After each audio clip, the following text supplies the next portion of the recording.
இன்னைக்கு பிரான் தொக்கு. ஒரு கடாயில எண்ணெய் ஊற்றி வெங்காயம் போட்டு வதக்கணும். கருவேப்பிலை கொஞ்சம் போடணும். கருவேப்பிலை போட்டு வதக்கணும். அப்புறம் தக்காளி போடணும்.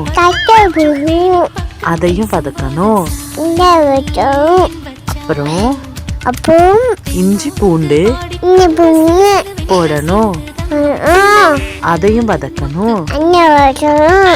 அப்புறம் மிளகாத்தூள் கொஞ்சம் போடணும்.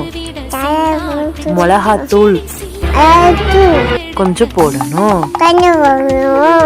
அப்புறம் பிரானை போடணும். பிரான் போடணும். நல்லா வதக்கணும்.